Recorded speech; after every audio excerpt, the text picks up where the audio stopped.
My name is Joan Campbell. I'm presently from Cleveland, Ohio. Since we're here celebrating Martin Luther King Jr.'s birthday, I was wondering if you could tell us what you think this national holiday means.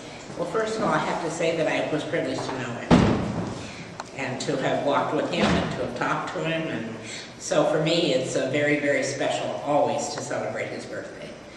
And I think it's a rather remarkable thing that his birthday comes just the day before the inauguration of Barack Obama. But I also think we have to always keep saying that though this is certainly a day in which he's probably rejoicing, that the dream is still there and it's still to be fulfilled. This is not the total fulfillment of his dream. There are still justice issues we have to deal with. Right, but it's definitely an indicator that there's been an amazing amount of change. It's huge. Yeah. It's huge. And really, in somewhat of a short time, I mean, he's been gone a long, I keep saying to people, I am 77 years old. He would be 79 if he were alive. And so he would only be 3 years older than I am. And I always say to people, he could be alive and vital and right here with us. And people forget how very young he was when he died.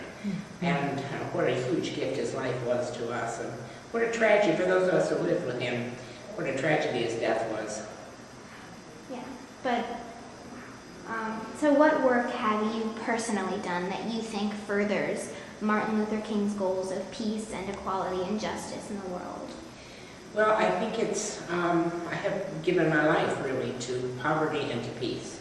Those are the two issues that I have worked on, as well as, of course, the issue of race. It's not possible not to work on that.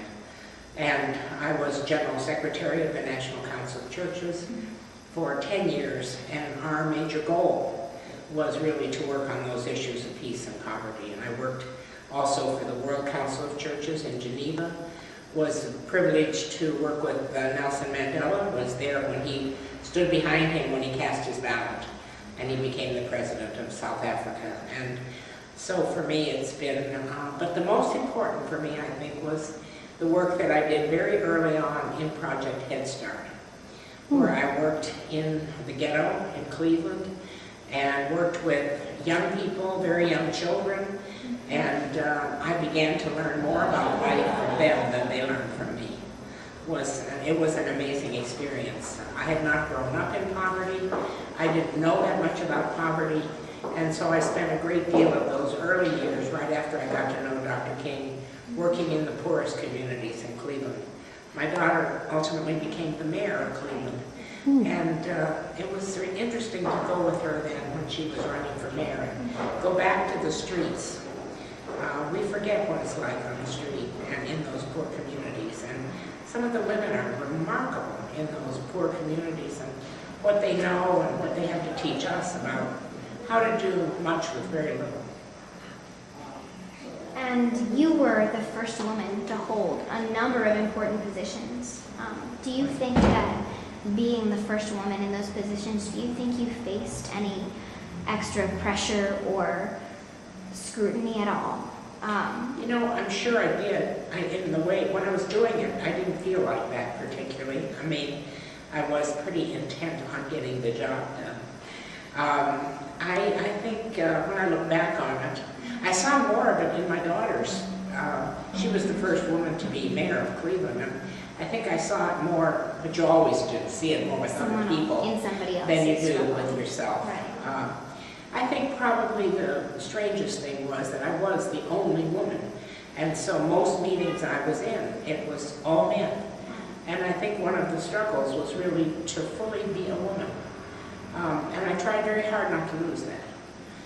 And not to become like the men, or to dress like the men, or to, in some way, want to be exactly like them. Right. And I hope I accomplished that. Yeah, you gotta keep a sense of your own identity. You have to keep your own identity. And I remember very well one time when my daughter was having a baby, and I announced that I was leaving to be there for the birth, and some of the men looked and they said, well, you're the general secretary. I mean, we've never had anybody leave for the birth of a baby. And I said, well, you never had a woman general secretary.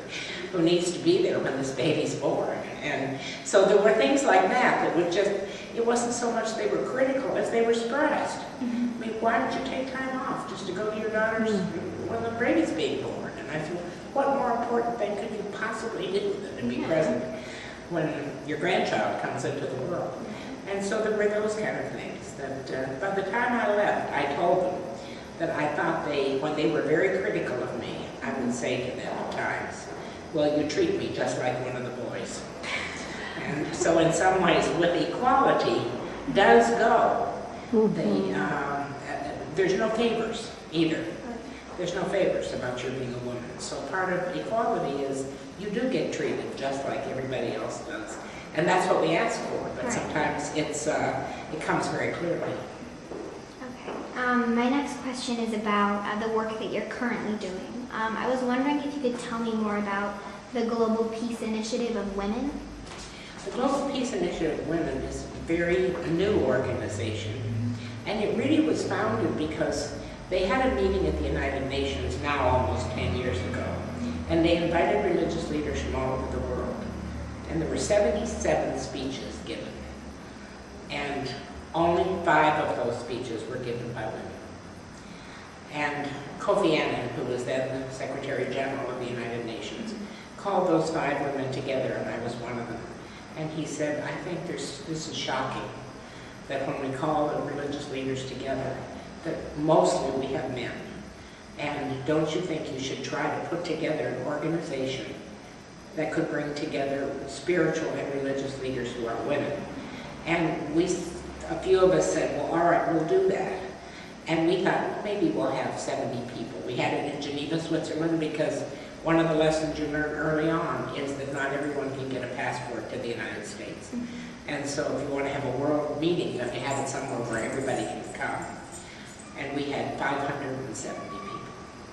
It was quite a shock. And the other thing we realized was that if we defined religious leaders as spiritual leaders, then we got the women from India who were in fact spiritual leaders. They never would be the bishop, the archbishop, but in fact they're someone like Amma in India whose influence is very, very wide. Millions of people want to get next to her. She's called the hugging nun, and she reaches out and touches people, and many, many people. And so we began to know all around the world women like this that would not be considered in the hierarchy of religious structures, but and also women who work with Native people have a huge influence as spiritual leaders, but again, they don't come with the titles. And so, but what we focused on, more importantly than who we are maybe, is working on issues of peace. And we've worked with Iraqi women, with women from Afghanistan, and we have a continuing ministry in the Middle East. Our efforts are small, and we've tried to build bridges between Gaza, women in Gaza. Now, it's very painful to see the news because it's different when you know people. Right. Very, when you know who they are and you've seen their homes and their children and you watch the bombs, you know perfectly well. And then we knew the Israeli women too. I mean, and we listened to them talk about the pain of having their children, their daughters particularly, be soldiers. And so even though these efforts are not huge, they're an effort to try to bring the women together. And we have found some small progress in this. Okay. Is that all? Thank you so much, You're Reverend welcome. Campbell. You're